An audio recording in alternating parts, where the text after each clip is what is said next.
आप सभी को मेरा नमस्कार। आज की क्लास में हम देखने वाले हैं लैटेंट हीट के बारे में और साथ ही साथ हीट इंजन के बारे में। हीट इंजन, कार्नो इंजन, इन सब के साइकिल के बारे में देखेंगे कैसे होता है और साथ ही साथ इसकी एफिशिएंसी की भी हम बात करने वाले हैं। रही बात जैसे कार्नोट इंजन की, तो कार्नोट इंजन में जो डेरिवेशन वाला जो पार्ट होता है वो हम नहीं करेंगे, केवल ऊपर वाला पार्ट जो है हम देखेंगे कि इसमें कितने प्रोसेस होते हैं, कौन कौन से प्रोसेस होते हैं और इसकी इफ़िशियंसी जो है कितनी होती है। ठीक है, और कुछ क्वेश्चन भी हम यहाँ करने वाले हैं। तो चलिए आज की क्लास को स्टार्ट करते हैं हम लैटेंट हीट से। लैटेंट हीट, ठीक है। तो लैटेंट हीट बेसिकली होता क्या है?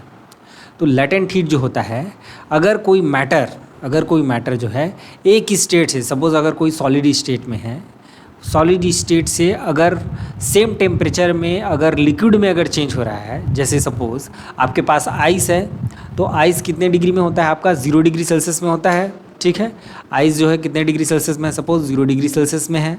तो इस 0 डिग्री सेल्सियस आइस से, मतलब सॉलिड से, उसको 0 डिग्री सेल्सियस वाटर में अगर हमको चेंज करना है, तो जितने अमाउंट ऑफ हीट की रिक्वायरमेंट होगी उसको हम क्या बोलेंगे? उसका लैटेंट हीट कहेंगे। जैसे हम यहाँ पे वाटर की अगर बात कर रहे हैं, तो ये क्या हो जाएगा आपका, ये आइस से आपका वाटर 0 डिग्री सेल्सियस आइस से 0 डिग्री सेल्सियस वाटर में चेंज करने के लिए जितने हीट की रिक्वायरमेंट होगी उसी को हम क्या बोलेंगे? लैटेंट हीट कहेंगे। लैटेंट हीट को हिंदी में गुप्त ऊष्मा भी कहते हैं। क्या कहते हैं? गुप्त ऊष्मा कहते हैं। ठीक है ना? हिंदी में क्या कहते हैं इसको? That is nothing but your गुप्त ऊष्मा, है ना। तो ये क्या होता है? The energy, the amount of heat required to change the state of matter, state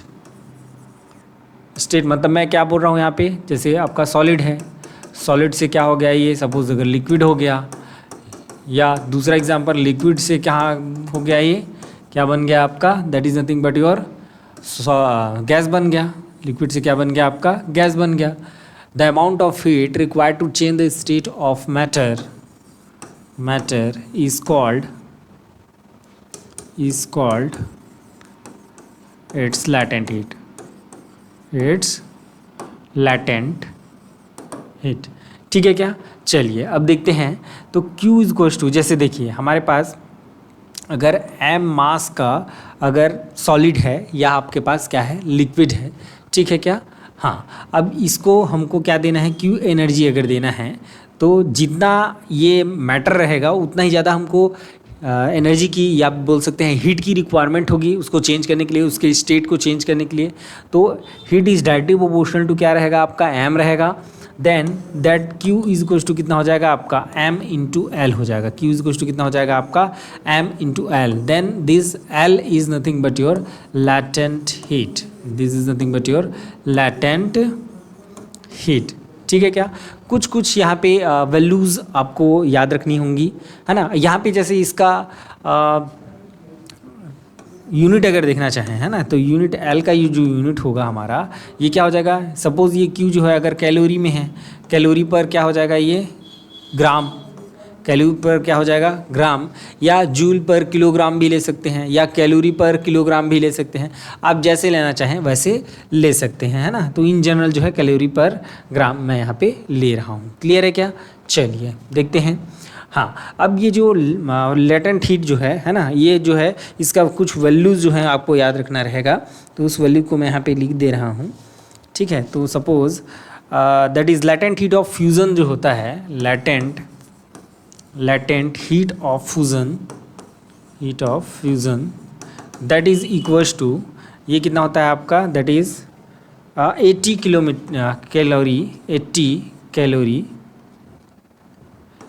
calorie per gram. कितना होता है? 80 कैलोरी पर ग्राम। ठीक है। latent heat of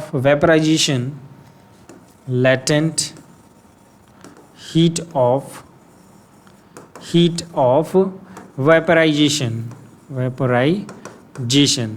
ठीक है, लेटेंट हीट ऑफ वेपराइजेशन जो होता है हमारा, that is equals to nothing but your 540 calorie per gram. कितना होता है आपका 540 कैलोरी पर ग्राम, है ना। वेपराइजेशन के लिए, जैसे आपका वाटर है, वाटर से अगर किस में चेंज हो रहा है, अगर गैस में चेंज हो रहा है तो कितने लेटेंट हीट की आवश्यकता होगी आपकी, that is nothing but your 540 calorie per ग्राम। साथ ही साथ आपको ये भी याद रखना है specific heat of water, specific heat of water, ये जो होगा specific heat of water, suppose C से अगर मैं डिनोट करूं, that is 1 calorie per gram degree kelvin, 1 calorie per gram degree kelvin, या डिग्री सेल्सियस भी होता है, ठीक है, डिग्री केल्विन, या उसको हम क्या कर सकते हैं, डिग्री सेल्सियस भी ले सकते हैं। यहाँ तक मेरे ख्याल से आप लोग को कोई दिक्कत नहीं होगा, ठीक है क्या, यहाँ तक ठीक है। आगे बढ़ें आप, ये ठीक चल रहा है क्या, चलिए अब इस पे एक क्वेश्चन कर लेते हैं, छोटा सा क्वेश्चन कर लेते हैं, that is question find heat required to change, find heat required to change ice into 30 degree Celsius water, into 30 degree Celsius water. आपको आइस को किस में चेंज करना है, 30 डिग्री सेल्सियस वाटर में चेंज करना है। ये आइस दिया हुआ है, इसका मतलब ये कितने डिग्री सेल्सियस में होगा आपका, 0 डिग्री सेल्सियस में होगा। कितने डिग्री सेल्सियस में होगा, 0 डिग्री सेल्सियस में होगा। तो सबसे पहला काम आपको क्या करना होगा, ये कैसे मतलब ये चेंज होगा उसको देख लेते हैं। तो ये जो आइस है ये कितने डिग्री सेल्सियस में है, 0 डिग्री सेल्सियस में है। तो सबसे पहले ये लेटेंट हीट की मदद से किस में चेंज हो जाएगा, आपका चेंज हो जाएगा वाटर में, और ये अभी कितने डिग्री सेल्सियस में रहेगा, 0 डिग्री सेल्सियस में। अच्छा यहाँ पे एक चीज़ आपको ऐड करना रहेगा, the amount of heat required to change the state of matter without changing its temperature, without changing its temperature, ठीक है, इसको आप ऐड कर लीजिएगा, है ना। The amount of heat required to change the state of matter without changing its temperature, है ना, टेम्परेचर चेंज नहीं होता है, is called its latent heat, ठीक है क्या। चलिए देखिए इधर, तो 0 डिग्री सेल्सियस आपका वाटर था, आइस था आपका, ये दिया हुआ था आइस, ठीक है। तो वो पहले क्या चेंज होगा, किस में चेंज होगा, आपका वाटर में चेंज होगा, है ना। ये क्या जो होगा, लैटेंट हीट हमने दिया, ठीक है, क्या दिया हमने, लैटेंट हीट दिया। उसके बाद ये किस में चेंज हो जाएगा आपका, ये नेक्स्ट जो है आपका स्पेसिफिक हीट से, है ना, ये स्पेसिफिक हीट से आपका चेंज होगा, और ये वाटर जो है कितने डिग्री सेल्सियस में चला जाएगा, that is your 30 degree Celsius, ठीक है क्या। तो चलिए देखिए, जब यहाँ से यहाँ जाएगा तो जो एनर्जी की रिक्वायरमेंट होगी दैट इज़ Q1, है ना। यहाँ पे आइस का, यहाँ पे ये भी ऐड कर लीजिएगा, 50 gram ice into 30 degree Celsius water. वहाँ पे हमने क्या दे रखा है, अब मास भी दे रखा है ना, मास भी तो जरूरी है यहाँ पे है।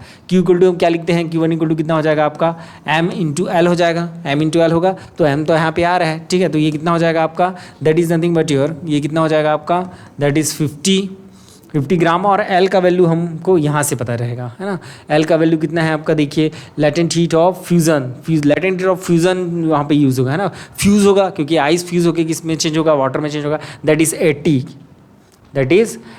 तो ये कितना हो जाएगा आपका 80, तो 5 इंटू 8 कितना हो जाएगा आपका 40, तो ये कितना हो जाएगा कैलोरी पर ग्राम। और ऊपर में भी क्या था आपका, ये जो है ग्राम में था, ये भी ग्राम में था, तो ग्राम और ग्राम कैंसिल हो जाएगा, तो कैलोरी बस बचेगा आपका। तो ये कितना हो जाएगा 4000 कैलोरी, कितना हो जाएगा आपका, Q1 कितना मिल गया आपको, 4000 कैलोरी की रिक्वायरमेंट होगी 0 डिग्री सेल्सियस वाटर को 0 डिग्री सेल्सियस आइस को 0 डिग्री सेल्सियस वाटर में चेंज करने के लिए। क्लियर है क्या यहाँ तक। अब क्या होगा, ये जो 0 डिग्री सेल्सियस वाटर है किस में चेंज हो जाएगा आपका, 30 डिग्री सेल्सियस वाटर में। कैसे चेंज होगा, अब यहाँ पे स्पेसिफिक हीट का यूज़ करेंगे, है ना। तो ये कितना हो जाएगा आपका, that is nothing but CVDT, CVDT आपका आता है ना। तो वहाँ यहाँ पे कितना हो जाएगा आपका, देखिए C इक्वल टू हम क्या लिखते थे, 1/m dQ/dt लिखते थे, ऐसा लिखते थे ना, ठीक है। तो mc/dt हो जाएगा, है ना। ये क्या हो जाएगा आपका, दैट इज़ mc कितना हो जाएगा, dt हो जाएगा। तो m कितना है यहाँ पे, that is nothing but your 50 ग्राम, ये कितना है आपका 50 ग्राम, और c कितना होता है आपका 1 होता है, देखिए कितना होता है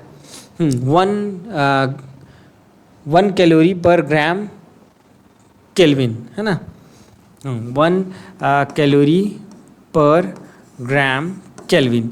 और ये देखिए टेम्परेचर डिफरेंस देख लीजिए किस में दिया हुआ है आपका, ये किस में दिया हुआ है आपका, सेल्सियस में दिया हुआ है, तो भी कोई दिक्कत वाली बात नहीं है ना। केवल देखिए जो हम यहाँ पे डिफरेंस निकालेंगे वो सेल्सियस में भी वही डिफरेंस होगा और केल्विन में भी वही डिफरेंस होगा।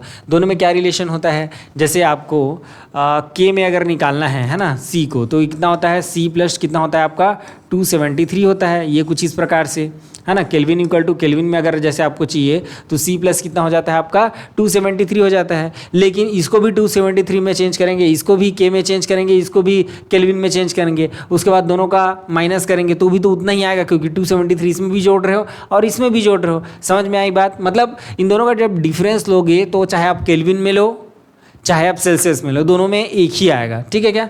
तो चलिए देखिए ये कितना हो जाएगा आपका, this is nothing but your 30 minus 0, 30 minus क्या हो जाएगा 0। अगर केल्विन दिया हुआ है तो केल्विन लिख लीजिए यहाँ पे, और केल्विन आपका कैंसिल हो जाएगा, इधर ग्राम और ग्राम कैंसिल हो जाएगा, तो किस में आएगा इसका आंसर जो है कैलोरी में आएगा। तो चलिए देखिए कितना हो जाएगा, दैट इज़ 50 इंटू कितना हो जाएगा 30 कैलोरी, तो ये कितना हो जाएगा आपका 1500 कैलोरी। कितना हो गया आपका 1500 कैलोरी। तो टोटल अगर हीट अमाउंट की अगर मैं यहाँ पे बात करूँ तो Q1 प्लस कितना हो जाएगा आपका Q2 हो जाएगा, तो दैट इज़ 4000 प्लस 1500, तो ये कितना हो जाएगा आपका, that is nothing but your 5500 calorie. कितना हो जाएगा 5500 कैलोरी की रिक्वायरमेंट होगी 0 डिग्री सेल्सियस 50 ग्राम 0 डिग्री सेल्सियस आइस को 30 डिग्री सेल्सियस वाटर में चेंज करने के लिए। क्लियर है क्या?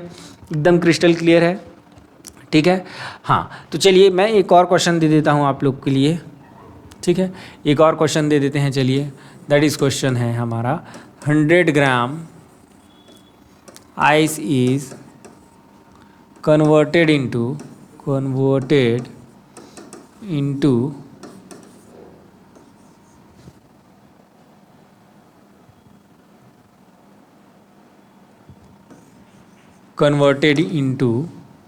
That is into vapour. चलिए इनटू वेपर,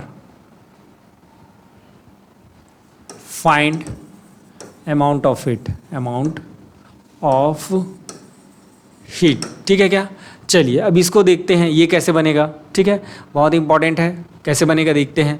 ठीक है, चलिए इसको मैं ही बता देता हूँ, एक बार आप ट्राई करने की कोशिश कर लीजिए और नहीं होता है तो वीडियो देखिएगा। ठीक है, चलिए आपके पास पहले क्या है आपका आइस है। आइस किस में कन्वर्ट होगा, 0 डिग्री सेल्सियस आइस है, ये किस में कन्वर्ट होगा पहले 0 डिग्री सेल्सियस वाटर में। किस में कन्वर्ट होगा 0 डिग्री सेल्सियस वाटर में। अब ये क्या बन रहा है, स्टीम बन रहा है ना, वेपराइज हो जा रहा है, इसका मतलब क्या बन रहा है, ये स्टीम बन रहा है। तो स्टीम कब बनता है, 100 डिग्री सेल्सियस में स्टीम बनता है, 100 डिग्री सेल्सियस में स्टीम बनता है। तो वाटर को 100 डिग्री सेल्सियस तक हमको पहुंचाना पड़ेगा, तो इसको हम कहाँ पहुंचा दिए, 100 डिग्री सेल्सियस किस में पहुंचा दिए, वाटर में पहुंचा दिए। ठीक है, इसके बाद ये क्या होगा, फिर से लेटेंट हीट की रिक्वायरमेंट होगी और ये किस में चेंज हो जाएगा, स्टीम या वेपर में चेंज हो जाएगा। ये कितने डिग्री सेल्सियस में है, 100 डिग्री सेल्सियस में। क्लियर है क्या? एकदम क्रिस्टल क्लियर है। तो चलिए देखिए यहाँ पे, तो यहाँ से यहाँ तक जाने के लिए ये Q1 का यूज़ होगा, है ना, 100 ग्राम है और कितना होता है, ये 80 होता है। ठीक है, तो ये कितना हो जाएगा आपका 8000 कैलोरी हो गया। ठीक है, अब यहाँ से वाटर से इसमें चेंज होगा तो Q2 इक्वल टू कितना होता है, mc/dt होता है। तो m कितना है आपका 100, c कितना आता है 1, और दोनों के बीच कितने का डिफरेंस है, 100 का फिर से डिफरेंस है, तो ये कितना हो जाएगा आपका 10,000 1212, तो ये 10,000 की कैलोरी हो गया। यहाँ पे Q2 कितना हो गया आपका 10,000 कैलोरी हो गया। और यहाँ पे Q3 लगेगा, ये फिर से m/L होगा, है ना। यहाँ पे Q1 क्या था आपका, that is nothing but m/L। Q2 क्या हो जाएगा mc/dt। जब वाटर टू वाटर अगर जा रहा है तो ऐसे ही होगा। ठीक है क्या? और स्टीम में अगर आप बोलोगे कि और उसका टेम्परेचर बढ़ता है करके, तो उधर फिर से वैसे ही होगा, ऐसे ही होगा। क्लियर है? चलिए Q3 इक्वल टू कितना हो जाएगा m/L। तो यहाँ पे कितना है आपका L यहाँ पे डिफरेंट होगा, this is nothing but your L2, this is your L1। ये किसके लिए था, आइस के लिए था, फ्यूजन के लिए था। और वेपराइजेशन के लिए कितना होता है आपका, दैट इज 540, कितना होता है आपका 540 होता है। ठीक है, देखिए अगर ये 1 kg अगर दिया रहता तो सबसे पहले उसको हम ग्राम में चेंज करते। किस में चेंज करते, ग्राम में चेंज करते, क्योंकि हमारा जो L का जो वैल्यू होता है, L का वैल्यू या C का वैल्यू जो होता है वो ग्राम में लेते हैं हम। किस में लेते हैं, कैलोरी ग्राम में लेते हैं। क्लियर है क्या? चलिए, तो ये कितना हो जाएगा आपका 54,000, कितना हो जाएगा आपका 54,000 कैलोरी, ये कुछ इस प्रकार से। ठीक है, तो टोटल जो हीट जो होगा that is nothing but your Q1 plus Q2 plus Q3, ऐसा करके निकाल लेंगे आप लोग। क्लियर है, एकदम क्रिस्टल क्लियर है। तो ये जो है आप लोग निकाल लीजिएगा इसको। तो कुछ इस प्रकार से सवाल बनते हैं आपके। क्लियर है क्या? चलिए आगे बढ़ते हैं नेक्स्ट कॉन्सेप्ट की ओर। अच्छा, इसी में मान लेते हैं, सपोज इसी में आपको अगर बोला जाए कि भाई चेंज इन एंट्रोपी भी निकालो। क्या निकालो? Change in entropy.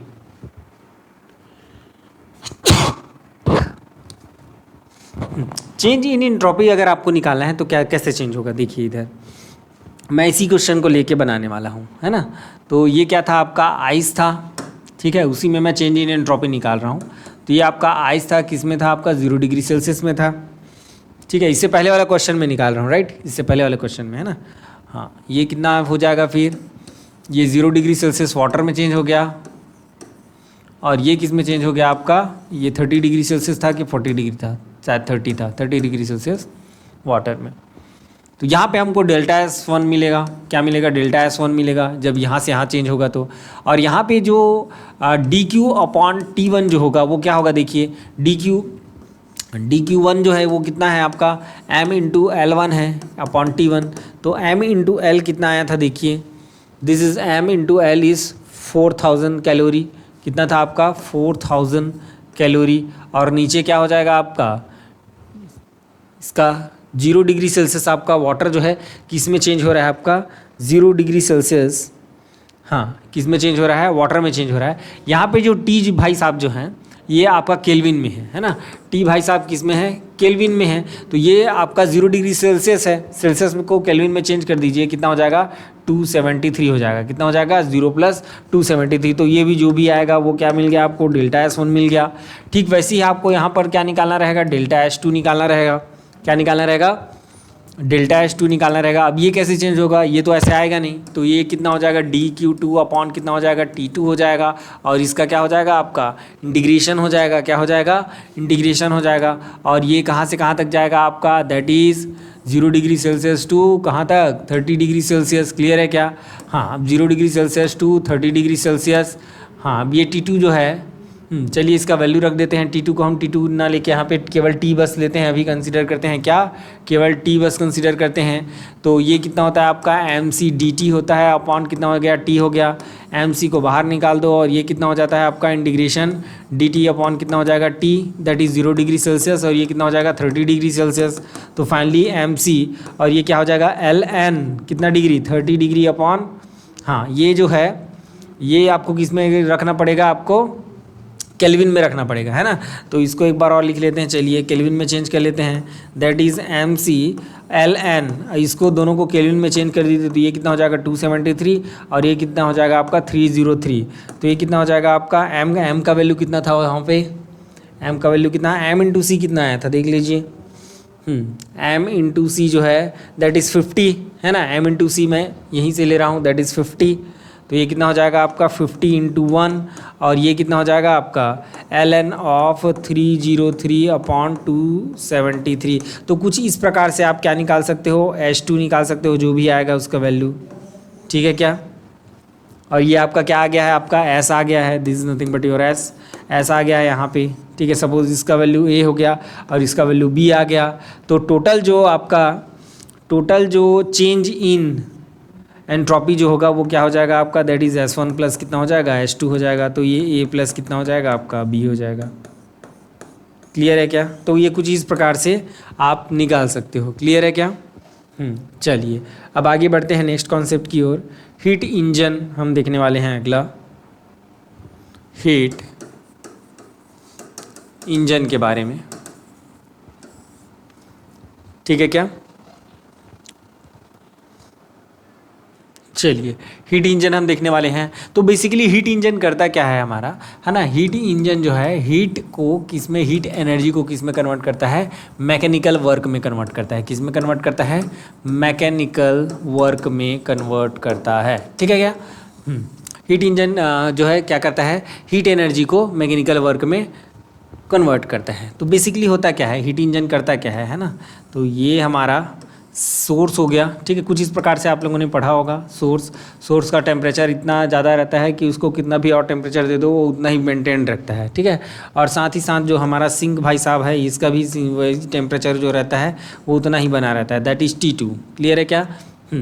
चलिए, और जहाँ पे हमारा जो T1 भाई साहब है ये हमेशा क्या होता है आपका, ग्रेटर देन होता है T2 से। क्लियर है? चलिए, अब इसमें क्या होता है, ये इससे Q1 एनर्जी लेता है, कहाँ से, सोर्स से Q1 एनर्जी लेता है और कुछ वर्क डन करता है। क्या करता है? कुछ वर्क डन करता है और क्या कर देता है, बाकी जो एनर्जी जो बचता है उसको ये किसको दे देता है, सिंक को दे देता है। तो सपोज Q2 एनर्जी किसको दे देता है, सिंक को दे देता है। तो ये वर्क डन ये कितना किया होगा, इसने वर्क डन किया that is Q1 minus Q2। कितना वर्क डन किया, that is Q1 minus Q2। Clear है क्या? चलिए, इसका एक और भाई होता है रेफ्रिजरेटर, ठीक है। तो रेफ्रिजरेटर बेसिकली क्या होता है, रेफ्रिजरेटर, ठीक है। तो रेफ्रिजरेटर में क्या होता है, ये अपोजिट वर्क करता है हीट इंजन से, ठीक है। कैसे होता है, ये आपका सोर्स हो गया, this is your source at T1 temperature, और ये है आपका ये आपका क्या हो जाएगा, आपका सिंक हो जाएगा, that is your sink at T2 temperature. तो इसमें क्या होता है, आप बाहर से वर्क डन करते हो, किसमें वर्क डन करते हो, सिस्टम में वर्क डन करते हो, दैट इज़ Q2, ठीक है। सपोज आप ने इसमें क्या किया, बाहर से वर्क डन किया, और बाहर से वर्क डन करके आप क्या करते हो, है ना, Q2 एनर्जी ये कहाँ से लिया, सिंक से लिया, और इस पर क्या हुआ, वर्क डन हुआ। कितना वर्क डन हुआ देखते हैं। बाहर से आप क्या किए, इसमें एनर्जी दिए, इसको किसको दिए, यहाँ पे जो भी सिस्टम है उसको आप बाहर से इसको क्या दे रहे हो, एनर्जी दे रहे हो। तो उसके लिए क्या करना पड़ेगा, देखिए उल्टा डायरेक्शन में बहाना है। पहले हम क्या कर रहे थे, इधर से Q1 लाते थे, इधर Q2 देते थे। अब इधर क्या कर रहे हैं, हम इधर से Q2 को दे रहे हैं। यहीं से जहाँ पे हमको एनर्जी को रिलीज़ करना है वहीं से हम क्या कर रहे हैं, एनर्जी को ले रहे हैं। तो उसके लिए हमको क्या करना पड़ेगा, कुछ वर्क डन करना पड़ेगा, ठीक है। तो वर्क डन हमने इस पे किया, तो क्या हुआ, ये Q1 एनर्जी की वापस किसको दे दिया, दैट इज़ Q1 को दे दिया, ठीक है क्या। तो कितना वर्क डन करना पड़ा रहा होगा, है ना। तो ये करना पड़ा रहा होगा इसको, that is Q2 minus Q1, ठीक है क्या। ये कितना हो जाएगा आपका, that is Q1 minus Q2 again, ठीक है। W वर्क डन आपने क्या किया, यहाँ पे वर्क किया, देखो ये कैसे हो गया आपका, दैट इज़ नथिंग बट ये वर्क डन कितना आएगा, आपने Q2 और W इसमें किया, और तो कितना इधर दिए सोर्स में, आपने Q1 दिया। तो W इक्वल टू कितना हो जाएगा, दैट इज़ Q1 माइनस कितना हो जाएगा, Q2 हो जाएगा। ये कुछ इस प्रकार से। क्लियर है क्या? बाहर से आपने इसमें क्या किया, वर्क डन आपने किया।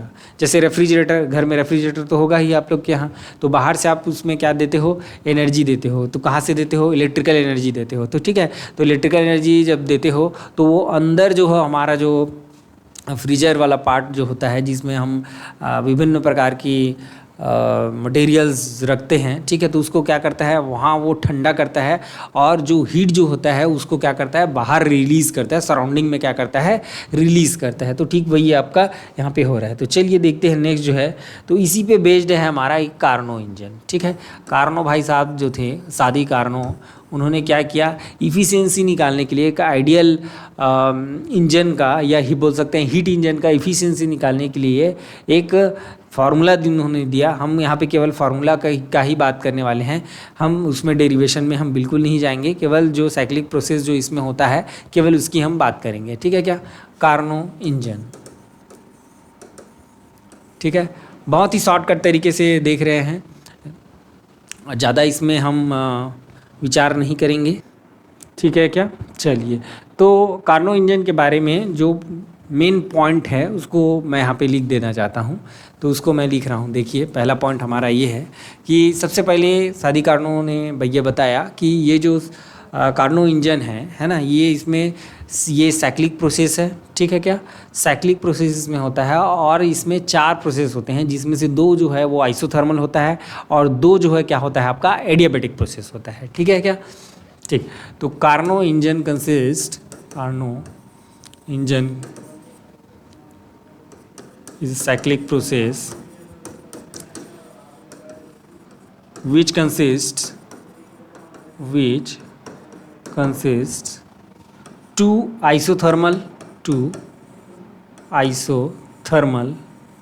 and two adiabatic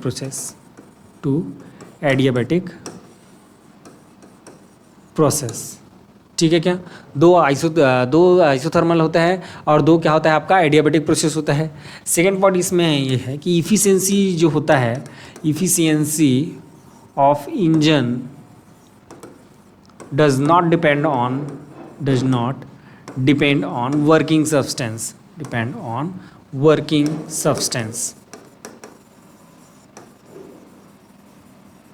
working substance. तो इस पे डिपेंड नहीं करता है, वर्किंग सब्सटेंस पे डिपेंड नहीं करता है कि कौन सा मटेरियल वहाँ पे आप रखे हो। क्लियर है क्या?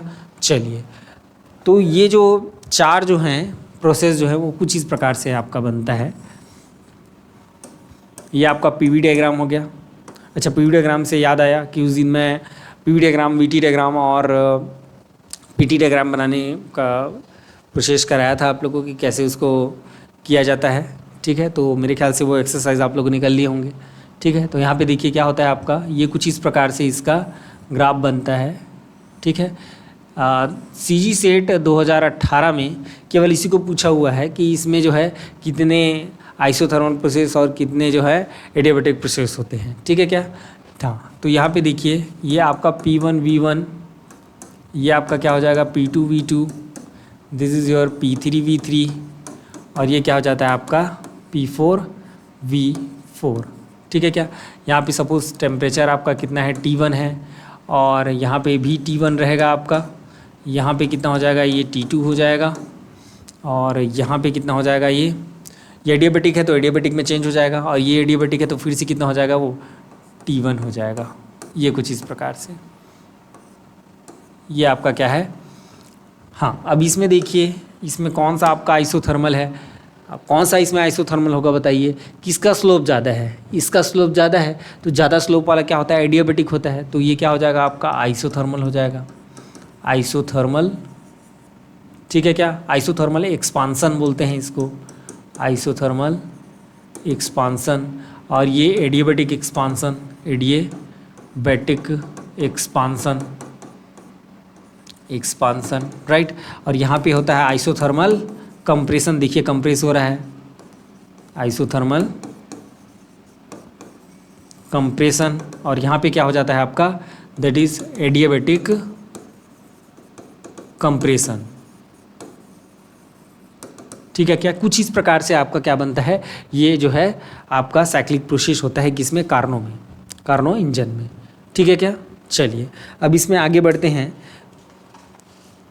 हाँ, इसमें मैं डायरेक्ट आप लोग को फॉर्मूला बताने वाला हूँ। जो एडियाबेटिक प्रोसेस जो होता है ना, या फिर आइसोथर्मल प्रोसेस होता है, तो इसमें जो वर्क डन होता है वो मैं पहले ही बता चुका हूँ आप लोग को। तो वो सब डिराइव करके फिर उसका जो फाइनल जो फार्मूला हमको जो मिलता है ईटा के टर्म्स में, मतलब इफिशियंसी जो मिलता है, तो उसको मैं यहाँ से नहीं कर रहा हूँ, तो डायरेक्ट मैं आपको फार्मूला लिख के दे रहा हूँ। ठीक है क्या? चलिए, तो डायरेक्ट हम किसकी बात करेंगे, हम इफिशियंसी की बात करेंगे, इफिशियंसी। ठीक है, तो इफिशियंसी जो होता है that is nothing but your eta, and this eta is equals to कितना होता है आपका, आउटपुट अपॉन इनपुट। इफिशियंसी क्या होता है, ऐसे ही तो निकालते हैं ना, आउटपुट अपॉन क्या निकालते हैं आपका, इनपुट। तो आउटपुट क्या था आपका, that is nothing but your work done. ठीक है, क्या था आपका, कितना वर्क किया। और इनपुट हमने कितना लिया था, Q1 हीट लिया था। कहाँ से लिया था हमने Q1 हीट जो है, वो हमने लिया था that is nothing but your source से। Q1 हीट हमने सोर्स से लिया और कितना वर्क डन किया। ठीक है क्या? तो W अपॉन Q हो जाएगा।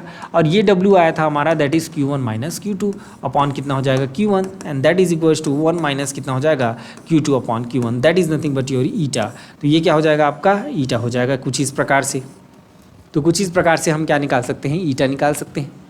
ठीक है, अब यहाँ पे देखेंगे ये जो कार्नो इंजन होता है उसमें स्पेशल नोट आप याद रखेंगे। यहाँ पे स्पेशल नोट जो है that is Q1 upon Q2 जो है वो होता है आपका T1 अपॉन T2 के बराबर होता है। इसको हम डेराइव कर सकते हैं, कोई दिक्कत वाली बात नहीं है। लेकिन यहाँ पे CG सेट के पॉइंट ऑफ व्यू से अब डेराइव करेंगे तो ये क्लास ही ख़त्म हो जाएगा। डेरिवेशन में, एक क्लास डेरिवेशन का लगेगा, इस वजह से मैं यहाँ पे नहीं करा रहा हूँ। क्लियर है क्या?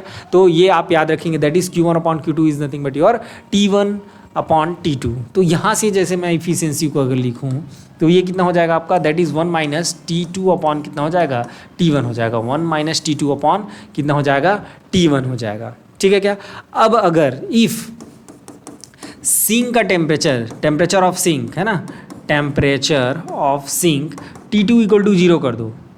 ठीक है, T2 = कितना कर दिया आप, 0 कर दिए। टेम्परेचर ऑफ सिंक कितना कर दिए, T2 = 0, तो ईटा = कितना हो जाएगा, 1 - 0 अपॉन कितना हो जाएगा, T1, और ये कितना हो जाएगा, 1 हो जाएगा। ईटा 1 आ रहा है, मतलब ये कितना हो गया आपका 100% इफिशियंसी। तो कार्नो इंजन का इफिशियंसी 100% कब होगा, जब सिंक का टेम्परेचर जो है कितना हो जाएगा, 0 के बराबर हो जाएगा, है ना। यहाँ पे आप एक और पॉइंट लिख सकते हैं, the efficiency of Carnot engine is maximum, that is 100% when the temperature of sink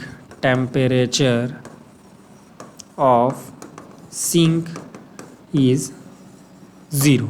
temperature ऑफ सिंक कितना हो जाए आपका, 0 हो जाए, तब क्या होगा, ये आपका इफ़िशियंसी जो है वो कितना हो जाएगा, 100% हो जाएगा। तो ये आप जो है याद रखेंगे। ये जो 2-3 फॉर्मूले हैं ये काफ़ी इंपॉर्टेंट है, इसी से बेस जो है क्वेश्चन आता है आपका, है ना। और यहाँ पे ये जो W जो है, W कितना होता है आपका, Q1 - Q2 होता है, इसको भी आपको नहीं भूलना है। ठीक है क्या, this is number 1, this is number 2, number 3, number 4, और बस इतना। और ये नंबर 5, चलिए इसको भी याद रख लीजिएगा, दैट इज T2 = 0। और क्या याद रखना है आपको, this is very important, 2 isothermal and 2 adiabatic। Then next this one is also, है ना, डिपेंड्स ऑन वर्किंग सब्सटेंस, है ना, does not depend on working substance. Efficiency जो होता है इंजन का वो डिपेंड नहीं करता है किस पे, वर्किंग सब्सटेंस पे। ठीक है क्या, तो कार्नो इंजन में केवल इतना ही आपको याद रखना है, यहीं से सारे क्वेश्चन आपके सॉल्व हो जाएंगे। ठीक है क्या, चलिए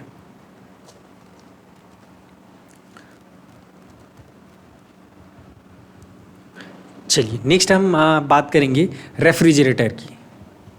इससे रिलेटेड कुछ क्वेश्चन हम देखेंगे अभी, है ना, 1-2 क्वेश्चन जो है यहाँ पे देखेंगे। मैंने उपकार की बुक आप लोगों को बताया हुआ है, या इसके क्वेश्चन जैसे आपको करना है तो BSc सेकेंड ईयर की जो बुक है ना, जो हम लोग जो पढ़े थे यूनिफाइड की जो बुक जो है ना, वहाँ से आप जो है क्वेश्चन उठा सकते हैं इससे रिलेटेड। वहाँ पर भी बहुत सारे क्वेश्चन दिए हुए हैं, तो वहाँ से आप क्वेश्चन कर सकते हैं। ठीक है, ज़्यादा टफ क्वेश्चन नहीं करना है इसमें। Q1 Q2 दिया रहेगा और आपको इफिशियंसी निकालना रहेगा, या वर्क डन निकालना रहेगा, या वर्क डन दिया रहेगा तो आपको बाकी चीज़ें निकालनी रहेंगी, कुछ इस प्रकार से दिया रहेगा। ठीक है, ये काफ़ी इंपॉर्टेंट फार्मूला है, ये दोनों को रिलेट करता है आपका हीट और किसको, टेम्परेचर को। तो ये काफ़ी इंपॉर्टेंट फार्मूला है, तो उसको आप लोग याद रखेंगे। ठीक है क्या, चलिए देन नेक्स्ट है आपका रेफ्रिजरेटर, है ना, रेफ्रिजरेटर।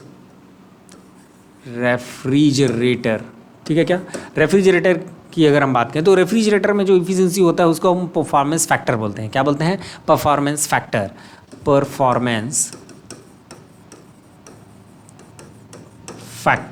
तो ये जो हमारा परफॉर्मेंस फैक्टर जो होता है, इसको हम या तो बीटा से रिप्रेजेंट करते हैं, या तो हम के से रिप्रेजेंट करते हैं। या तो बीटा से रिप्रेजेंट करेंगे, या हम के से भी रिप्रेजेंट कर सकते हैं। ये कुछ इस प्रकार से। ठीक है क्या, ऐसा लिख लो इसको, बीटा और के।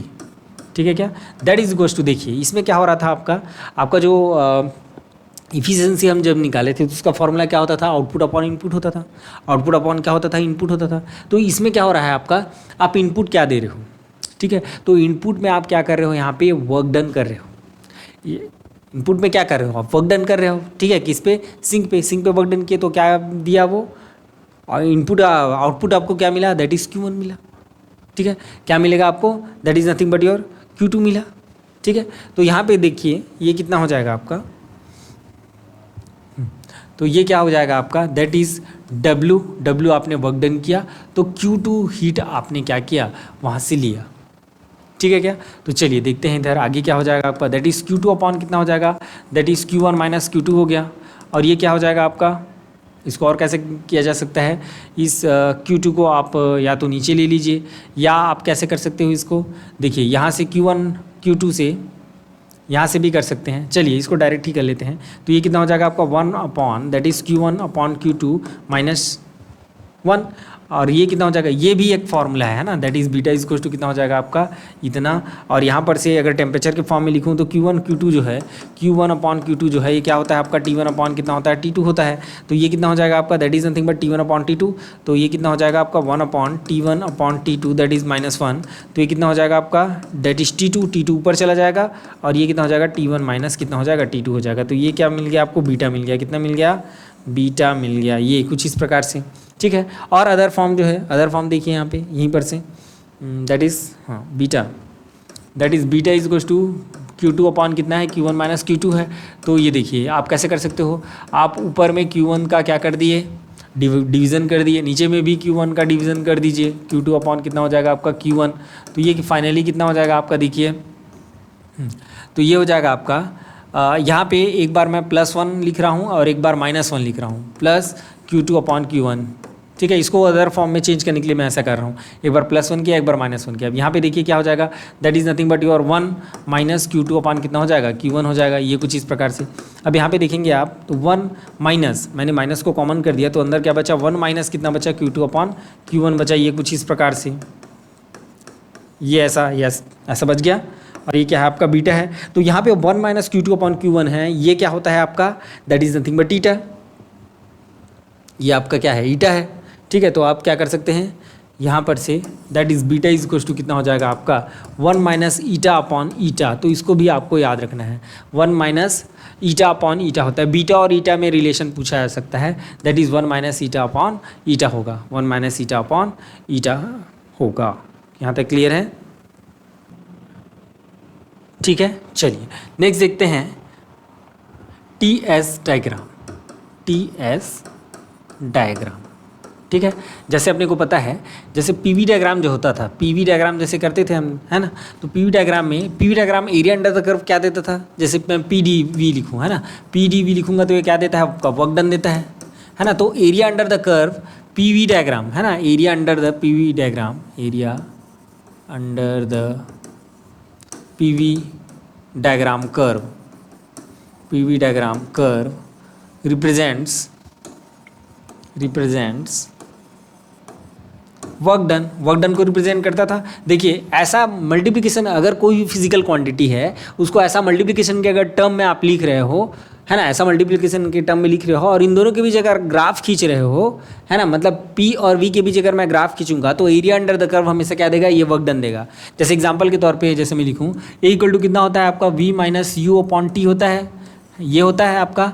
तो A × T इक्वल टू क्या होता है आपका V - U होता है। ये कुछ इस प्रकार से A × T क्या होता है आपका V - U होता है। इसका मतलब क्या होगा कि एसेलरेशन टाइम ग्राफ जो होगा, एसेलरेशन टाइम ग्राफ जो होगा क्या देगा आपको, area under the acceleration time graph जो है वो क्या देगा, चेंज इन वेलोसिटी देगा। क्या देता है, चेंज इन वेलोसिटी देता है। दूसरा और एग्जांपल देख लीजिए, जो इम्पल्स होता है, impulse that is equals to, impulse को जे से डिनोट करते हैं, इम्पल्स इक्वल्स टू क्या होता है, फोर्स इनटू टाइम।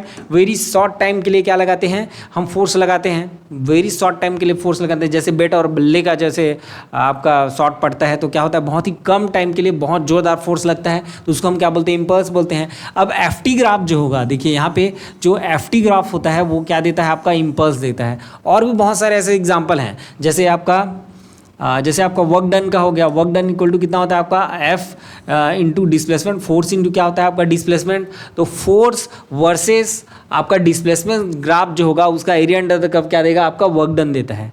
ठीक वैसे ही यहाँ पे देखिए आपका PV डायग्राम का अंडर द कर्व जो है वो क्या देगा, वर्क डन देगा। और साथ ही साथ जैसे मैं TS डायग्राम की बात कर रहा हूँ, TS डायग्राम जो है ये क्या देगा आपका, हीट देगा। क्या देगा, हीट देगा। अब ये कैसे पता चला, क्योंकि हमको पता है DS इक्वल्स टू कितना होता है, dQ/T होता है। तो ये TdS जो है ये क्या देता है आपको, हीट देता है। तो यहाँ से आप बोल सकते हो कि इन दोनों के बीच जब ग्राफ खींचोगे तो आपको क्या मिलेगा, that is nothing but your heat मिलेगा। क्लियर है क्या, ठीक है। चलिए देखते हैं इधर, हाँ तो देखिए कैसे बनेगा उसको देख लेते हैं। तो ये हमारे पास PV डायग्राम है, ये आपका P और ये इधर क्या हो जाएगा आपका V हो जाएगा। और ये कुछ इस प्रकार से हमने उसको बना रखा है कार्नो इंजन के लिए। किसके लिए, कार्नो इंजन के लिए। ये इधर से गया suppose A B C D, ये कुछ इस प्रकार से आपका क्या है, ये एक्सपांसन हुआ है, ठीक है क्या। चलिए अब देखते हैं टी एस डायग्राम में। ये हमारा क्या है, टी एस डायग्राम है, ठीक है। तो जैसे आइसोथर्मल प्रोसेस होगा तो क्या आएगा, ये हो ऐसे हॉरिजॉन्टल लाइन आएगा, ऐसे लाइन आएगा ना। आइसोथर्मल प्रोसेस मतलब टी क्या होगा, आपका टेम्परेचर जो है वो कांस्टेंट होगा। तो कांस्टेंट कैसे लिखोगे आप, कैसे डिनोट करोगे, तो ये इसके पैरेलल आएगा, इस वाले एक्सिस के जैसे पैरेलल आएगा, वो क्या हो जाएगा आपका कांस्टेंट टी हो जाएगा, ठीक है। तो ये तो हो गया आइसोथर्मल के लिए। अब ये वाला पार्ट जो है आपका एडियाबेटिक है। तो एडियाबेटिक केस में क्या होता है हमारा, एडियाबेटिक में क्या होता है, adiabatic D Q equal to zero हो जाता है।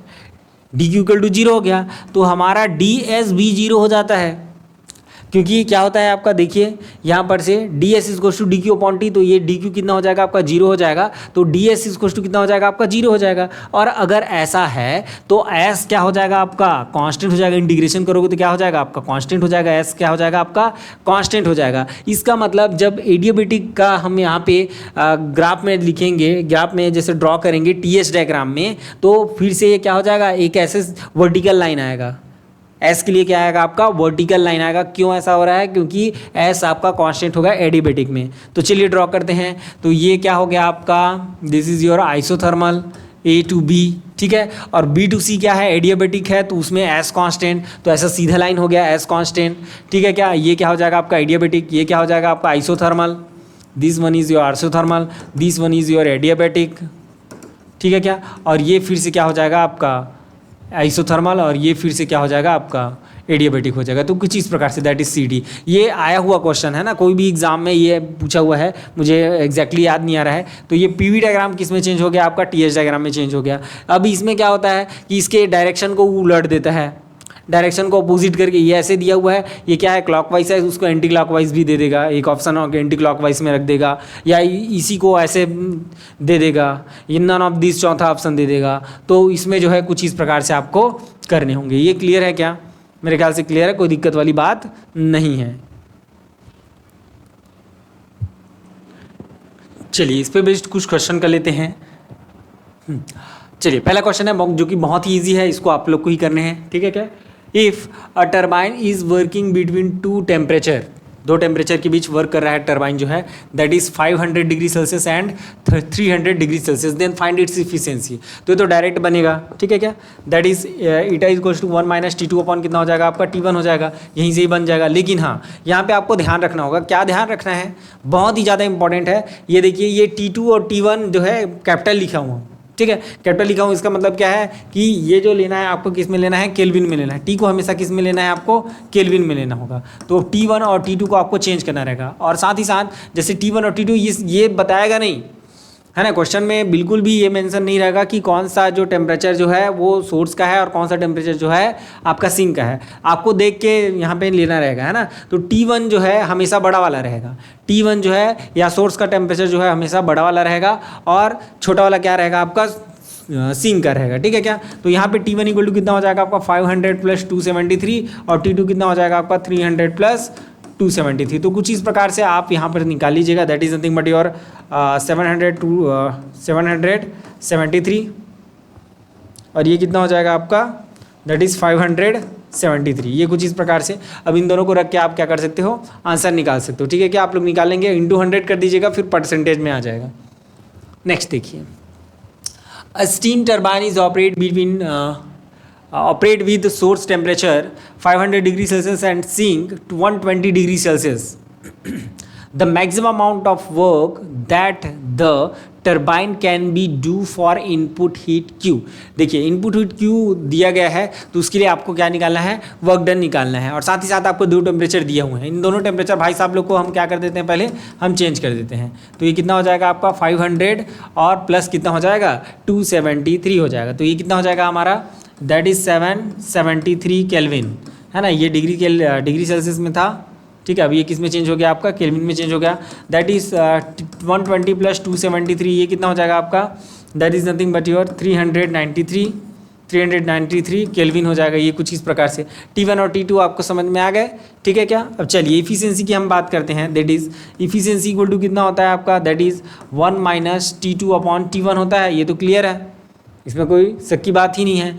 और साथ ही साथ आपका क्या होता है, जो हमने आपको बता रखा है, दैट इज़ Q1, है ना। तो यहाँ पे Q1 जो है that is nothing but your Q, ये Q है क्योंकि इनपुट आपने क्या दिया है, Q दिया है यहाँ पे, वहाँ पे Q1 लिए थे बट यहाँ पे क्या हो जाएगा, Q हो जाएगा क्योंकि Q दिया है करके बोल रहा है। तो कौन कौन सा आपको फॉर्मूला को आगे लेके जाना है, दैट इज T2/T1 और ये कितना हो जाएगा आपका W/Q। तो इसको आपको निकालना है, वर्क डन निकालना है। Q आपको दिया हुआ है, Q आपको दिया हुआ है Q है ना, Q1 क्या दिया हुआ है, Q दिया, तो ये Q का Q ही रहेगा, Q के टर्म्स में ही आएगा आंसर। तो ये कितना हो जाएगा आपका, that is W is to Q times 1 minus कितना हो जाएगा आपका T2 कितना हो जाएगा T1 हो जाएगा। ये कुछ इस प्रकार से, ठीक है क्या, ये कुछ इस प्रकार से। अब इसमें आप वैल्यूज रख दीजिएगा और ये W का वैल्यू निकाल लीजिए। फिर ये क्या हो जाएगा 1 माइनस T2 कितना है आपका, दैट इज 393 अपॉन कितना हो जाएगा 773। ये कुछ इस प्रकार से, ठीक है। ये इसका फाइनल आंसर हो जाएगा। इसको डिवाइड करना पड़ेगा।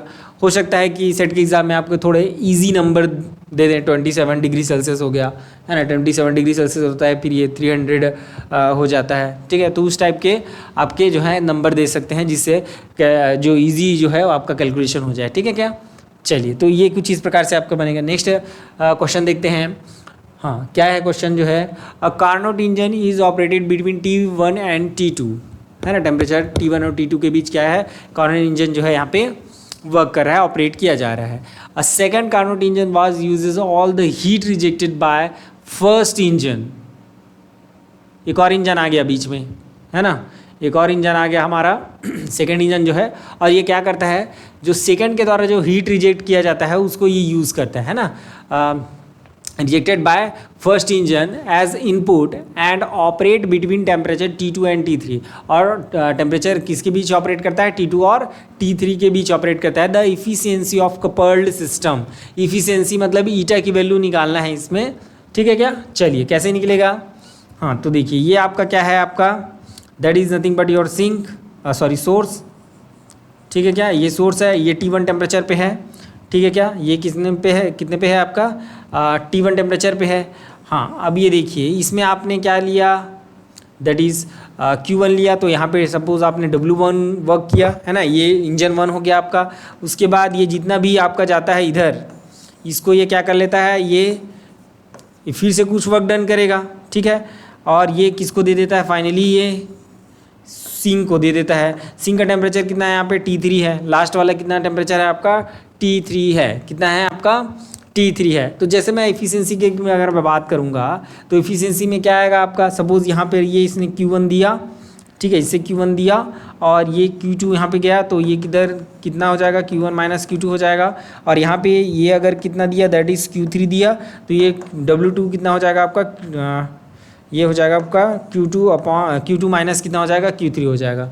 तो ईटा जो हम बात करते हैं, ईटा हम क्या लिखते हैं, ईटा का डेफिनेशन जो है दैट इज़, हाँ, कितना होता है, आउटपुट अपॉन इनपुट। तो इनपुट आपने कितना लिया, that is nothing but your Q1, और आउटपुट कितना होगा आपका, वर्क डन होगा, राइट। क्या होगा आपका, that is nothing but your work done, right. हाँ, तो देखिए यहाँ पे वर्क डन जो है वो 2 वर्क डन है, 2 बार वर्क डन किया जा रहा है, ठीक है। तो W1 प्लस W2 हो जाएगा। देखिए क्वेश्चन आप लोग को समझ में आ रहा है आपका, ये सोर्स है, इससे इसने लिया, तो इससे हीट जो भी रिजेक्ट किया वो दूसरे वाले इंजन में चला गया, ये जो है दूसरा वाले इंजन में चला गया, जो हीट रिजेक्ट किया मतलब Q2 इसके लिए क्या हो जाएगा, इनपुट हो जाएगा। क्लियर है क्या। तो टोटल अगर सिस्टम की बात करें, टोटल अगर सिस्टम की अगर मैं बात करूं तो इसके लिए Q1 हीट हमने लिया, Q1 हीट हमने लिया, ठीक है क्या। और वर्क डन कितना किया, W1 प्लस W2 ये हो गया, and that is upon Q1।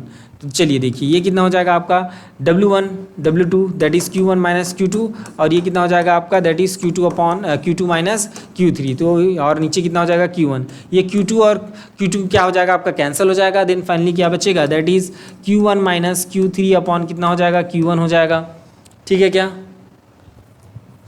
तो ये कितना हो जाएगा आपका, देखिए Q1 माइनस Q3 कितना हो जाएगा आपका, अपॉन Q1 हो गया। तो ये हो जाएगा 1 माइनस Q3 अपॉन कितना हो जाएगा, Q1 हो जाएगा। और इसको हम क्या लिख सकते हैं, दैट इज़ T3 अपॉन कितना लिख सकते हैं, T1 लिख सकते हैं, दैट इज़ योर ईटा। तो ये क्या हो जाएगा, तो आप यहाँ से रिजल्ट निकाल सकते हो कि बीच में कितने भी इंजन दें, बीच में भी कितने भी इंजन दें उस पर डिपेंड नहीं करेगा। इनिशियल टेम्परेचर कितना है इसका, जो सोर्स वाला है, और जो लास्ट वाला जो है उसका टेम्परेचर कितना है उस पर बस डिपेंड करेगा, और बाकी बीच वाले जो हैं वो कोई यहाँ पे इफेक्ट नहीं डाल सकते। तो इसको आपको याद रखना रहेगा। कुछ इस प्रकार से ये क्वेश्चन जो है बनेगा, ठीक है क्या।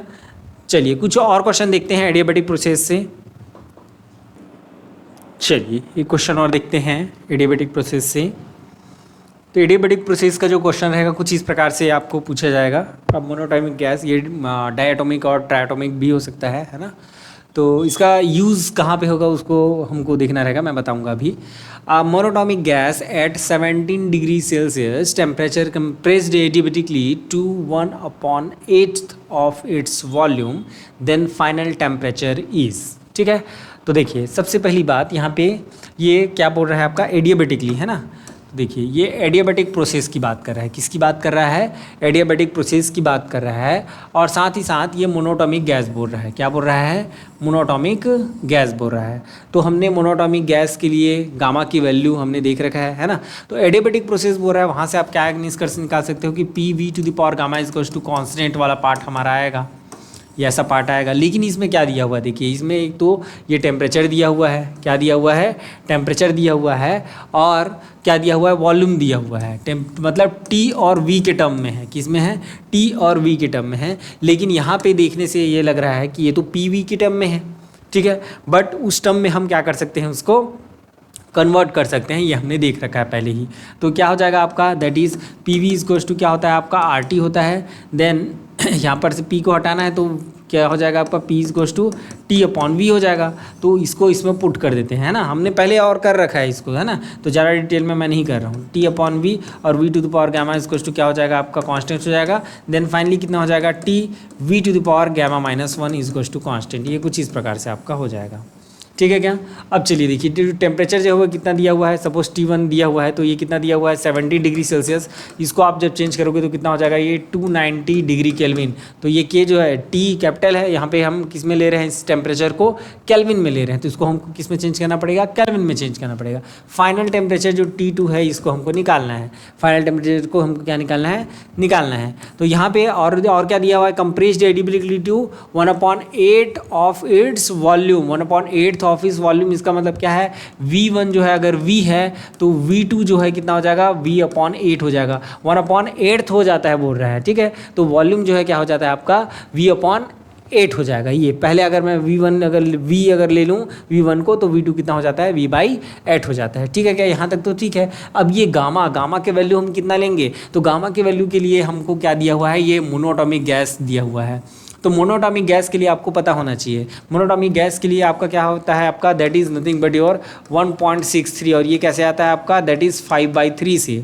गामा इक्वल टू कितना होता है आपका, 5/3 मोनोटॉमिक गैस के लिए। तो मोनोटॉमिक गैस के लिए ट्रांसलेशनल मोशन बस होता है। तो ट्रांसलेशनल मोशन के लिए आपने CP और CV निकाल रखा है। तो ये कितना होता है आपका, that is nothing but your 3/2। और उसके बाद CP निकालते हो तो ये कितना हो जाता है आपका, 5/2 हो जाता है। तो गामा इक्वल टू कितना लेते हो आप, CP/CV लेते हो। तो यहाँ से ये कितना आता है, 5/3 आता है। ये मैंने वहीं से ही लिया है ना, that is nothing but your 5/3। ये क्लियर है कि यहाँ तक।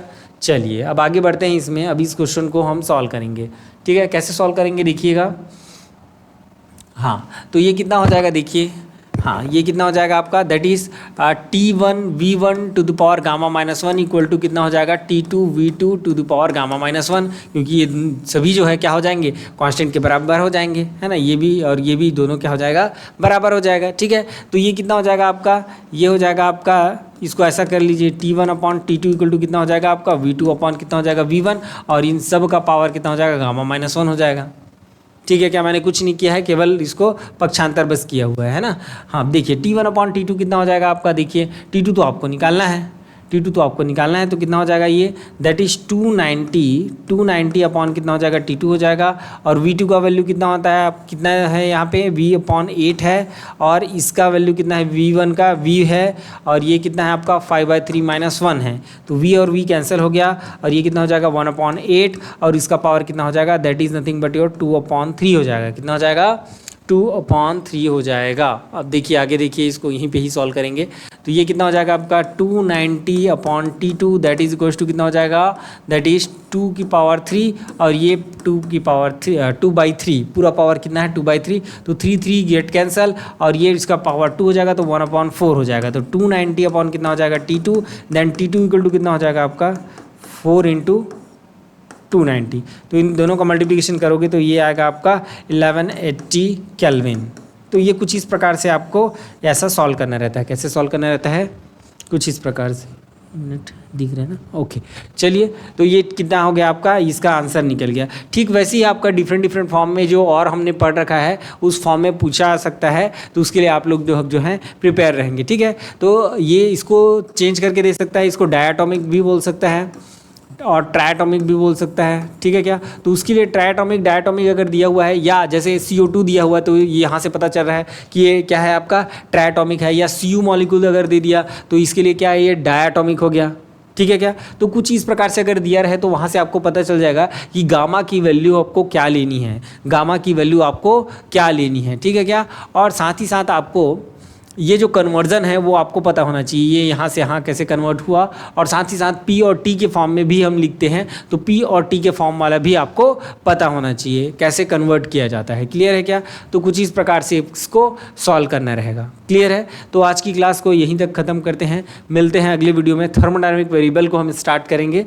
ठीक है क्या? और हाँ, साथ ही साथ मैं ये बोलना चाहूँगा कि मैं ये सारी चीज़ें तो आप लोग को पढ़ा दे रहा हूँ, लेकिन मैं क्वेश्चन प्रैक्टिस नहीं करा पा रहा हूँ समय की कमी के चलते हुए। तो आप लोग एक काम कर सकते हैं, उपकार की जो बुक आती है या अरिहंत की जो बुक आती है CSIR नेट की, उसको आप लोग परचेज कर लीजिए और उसमें इसके जो क्वेश्चन है उसको थोड़ा बहुत लगाना चालू कीजिए, क्योंकि इसमें डायरेक्ट जो है कॉन्सेप्चुअल बेस्ड भी क्वेश्चन रहते हैं और साथ ही साथ ऐसे जो छोटे छोटे जो क्वेश्चन हैं वो भी वहाँ पे दिए हुए हैं। तो वहाँ से आप जो है सॉल्व करते हुए चलिए। देखिए, ज़्यादा टाइम आप लोग के पास बचा नहीं है, अभी से अगर आप उसमें लगे रहेंगे तब जाके जो है आपका सेट जो है क्वालिफाई कर पाएंगे। ठीक है क्या? चलिए, ओके, थैंक यू।